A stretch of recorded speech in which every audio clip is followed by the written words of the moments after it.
ini satu era di mana potensi orang untuk menjadi ideologis itu sudah berakhir. Lalu kita berupaya untuk memahami dunia ini atau perkembangan baru ini dalam upaya untuk mengerti bahwa ada adaptasi baru dari alam dan pikiran yang sangat mungkin di dalam satu dekade ke depan menghasilkan keputusan bahwa era manusia sudah selesai.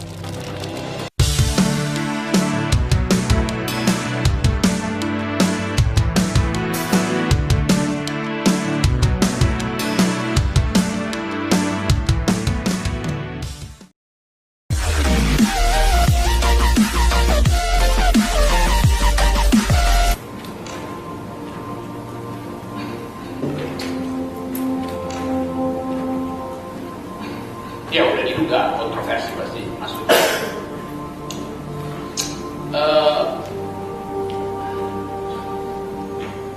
Iya Pak Yusuf, oke lah, ada scene juga, ada benih.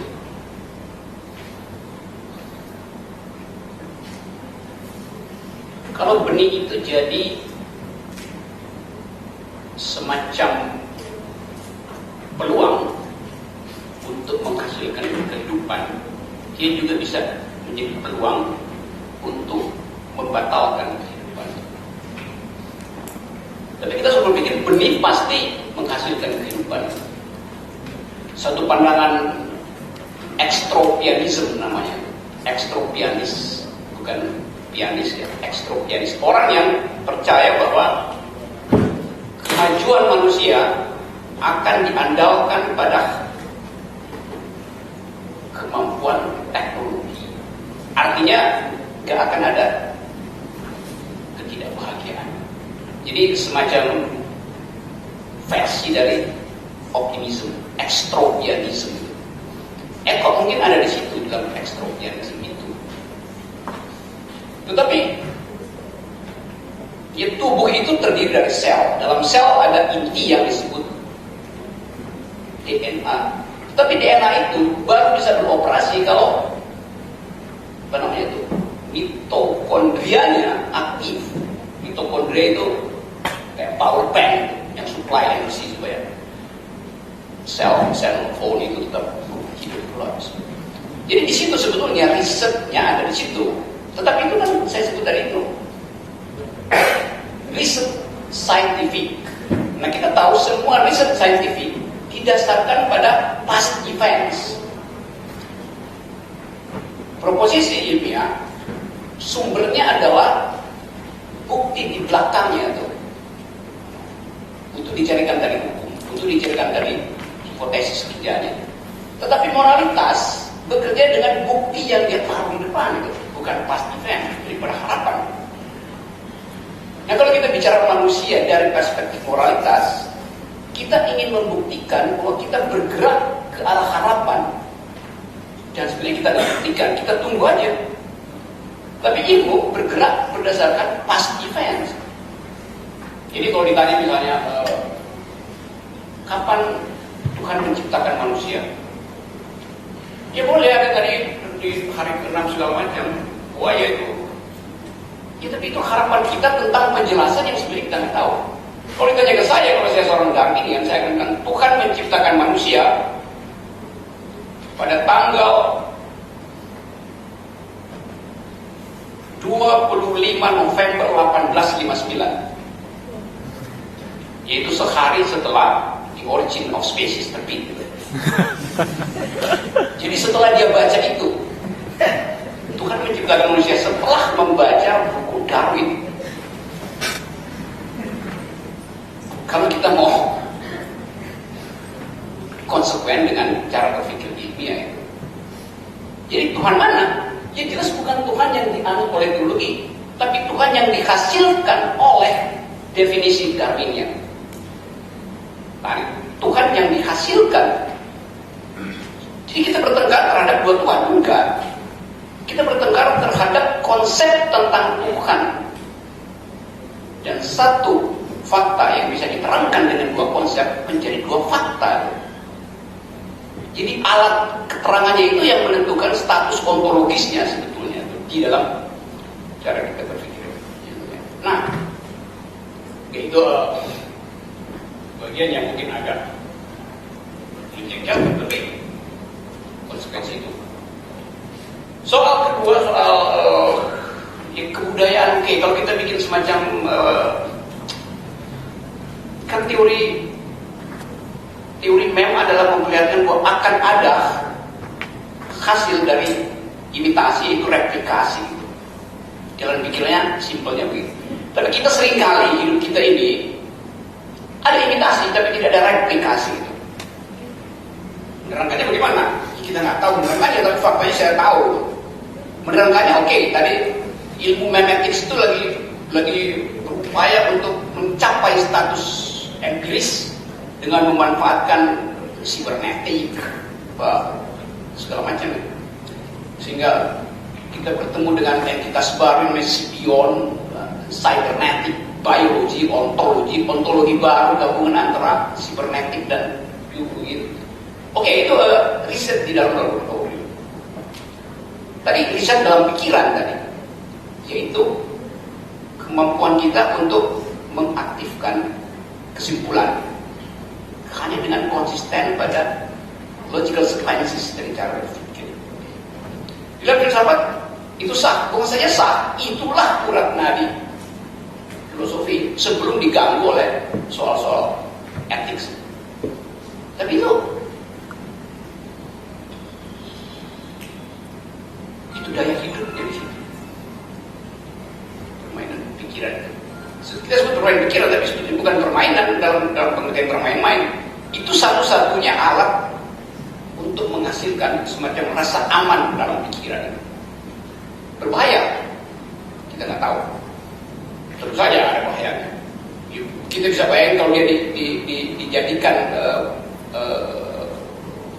ada mem totalitarisme bersembunyi di dalam konsep-konsep filosofis, maka kita lihat bahwa Eropa sepanjang abad 20 itu filsafat dipaksa untuk melayani pertandingan ideologi. Jadi filsafat jadi semacam supplier energi untuk pertandingan antara NATO dan Pakta Warsawa. Hasilnya luar biasa, eugenics,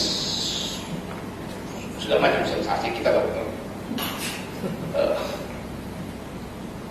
Sejarah. Tapi kadang-kadang saya katakan tadi, imitasi itu tidak menghasilkan replikasi. Anda lihat sehari-hari dalam kehidupan metropolitan kita, dalam superkultur kapitalisme kita, yang dirisaukan tadi oleh Yosi. Bahkan dalam pengertian yang sangat fundamental, kapitalisme kita itu palsu. Karena hanya mengimitasi tanpa mereplikasi. Saya kasih contoh cepat-cepat ya. Kebiasaan kelas menengah ngehe tadi untuk mengkonsumsi tas Hermes. Kali-kali saya mau kasih supaya gampang. Kita mengimitasi kecanduan itu dari Vogue, Tatler Indonesia, apalagi Eco Dutch, segala macam. Jadi kita konsumsi itu karena kita disuplai oleh fantasmagoria. Sensasi itu kita konsumsi. Maka setiap perempuan belum akan menyatakan diri sebagai neolib kalau dia belum nenteng case tas dari Hermes. Oke. Tapi kalau kita lihat apakah tas Hermes itu di dalamnya, kalau kita sebut dia adalah mem dari kapitalisme untuk meredistribusikan konsumsi, dipahami oleh si konsumen di Jakarta,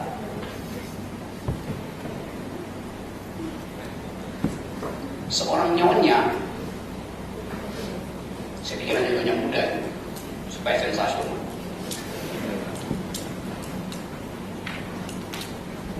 memaki-maki pelayan di restoran di Pacific Place dengan kata-kata rasis karena pelayannya terlambat membawa buat anaknya, apa namanya, kursi bayi itu. Bukan untuk dia taruh bayinya, karena bayinya dia suruh gendong babysitternya, tapi untuk dia taruh tas Hermesnya. Dimaki-maki itu, rasis. Kalau saya beritahu misalnya pada si nyonya muda itu, Anda tahu nggak asal usul dari Hermes itu? Dulu tas itu disebut tas Grace Kelly, karena cuma Grace Kelly yang bawa tas itu. Tapi fungsi tas itu dulu adalah untuk melindungi Grace Kelly dari paparazzi yang ingin potret dia yang sedang hamil pangeran Ryan. Jadi fungsi tas itu bukan dipamerkan, tapi untuk menutupi identitas dia sebagai ratu dari sensasi paparazzi. Itu fungsinya. Maka tas itu terkenal lah. Jadi mem yang bekerja di situ sebetulnya adalah bukan mem kapitalis, tapi mem feminis. Saya nggak mau privasi saya dipublish di Parima, majalah Paris Max Parima. Dia nggak mau, karena dia pakai itu. Kalau saya tambahkan ceritanya, ibu muda, nyonya muda, Anda tahu nggak bahwa Grace Kelly di sebuah restoran di New York, dia pernah pakai tas itu buat gambari si pemilik restoran yang mengusir teman perempuannya yang adalah seorang kulit hitam, penulis. Di situ diusir, dia gambari. Jadi pada merek Hermes itu ada politics of human rights.